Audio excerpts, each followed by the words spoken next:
So Alex Barbie don't come outside now. I made a video yesterday based on waiting the senior special advisor to the president, where she come the talk say they don't revoke the visa of Alex Barbie. That is the American missionary to Nigeria, we based in the northern part of this country, especially the middle belt. So the guy don't come back now.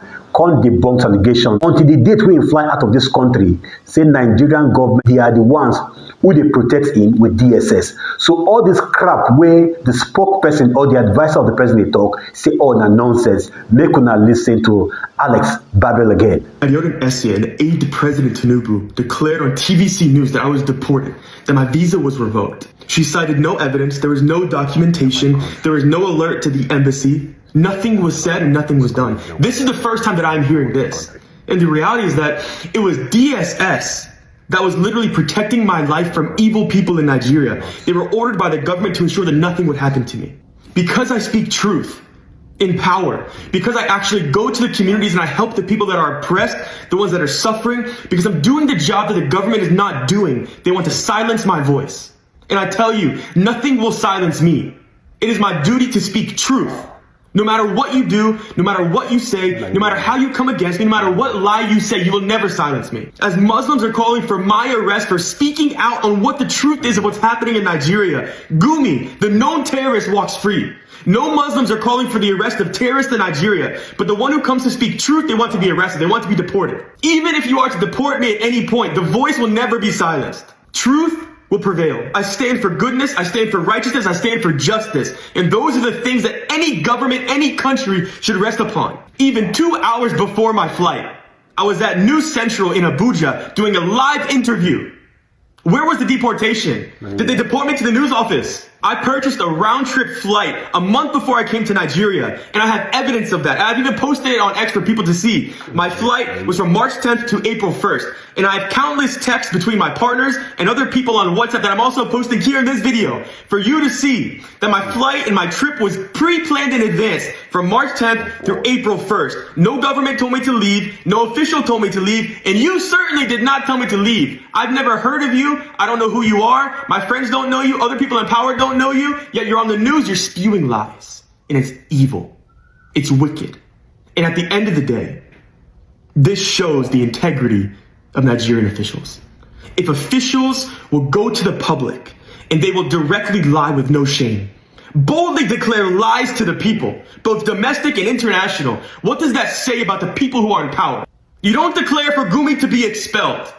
Even though Saudi Arabia, the capital of Islam in the world, declared that Gumi would not enter, that he was deported, yet you allow him to be free in your country, but you call for me to be arrested. Nigerians are waking up.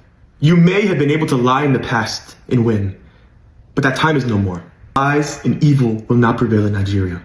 Not for Christians, not for Muslims, not for any person who is oppressed, not for any person who is killed, not for any person who is dealt injustice by the hands of the government. My heart is that Nigeria would be free from oppression, that people would be able to live in peace. I don't care what you believe. Nobody should be under threat of death every single night, that their village would be burned, that their children would be cut to pieces. I don't care if you're Muslim, if you're Hindu, if you're Buddhist, if you're Christian, if you reject any God at all, I don't care. You should be able to live in peace. And I stand for this, especially because as a Christian, we are called to stand for the oppressed. We are called to be the voice of the voiceless. And if doing these such things is a crime, I'm guilty as charged. Even if you succeed that I would never step foot into Nigeria again, the seeds of my voice have been planted. And I know that the Lord will water them, and that goodness will spring forth. And as the Lord talks about, that justice would flow. You can't stop that. You may be able to stop me from coming to a country, but you cannot stop the Lord. I beg, let's ask ourselves this simple question. Why will the government of a nation come outside, come lie against somebody with their life? They expect, say, Alex no go give a right to response, no go respond to them. Now, how will the world take us seriously? In the first video I made yesterday, I told you now, say, the action where our government they take so, it go make the world see, say, this government in power is like they are in cahoots with what the bandits are doing. Now, all that thing we are talking say now, don't they come to friction. Now, Alex don't come say, nobody tell him to leave the country. He has booked his ticket to and fro when coming to Nigeria, and he show us the date and evidence. pictorial evidence to prove it. So why is it that Nigerian government come outside through their spokesperson, come dey lie to Nigerians and to the world? How will the world take us serious in this country? I'm not surprised about this Tinubu administration. I just hope say they go retrace their step and begin to correct their errors. Otherwise, we go collect for this country and we collect well. So when I come on board, don't forget to subscribe, to like and to share. I remain the Eagle's Eyes.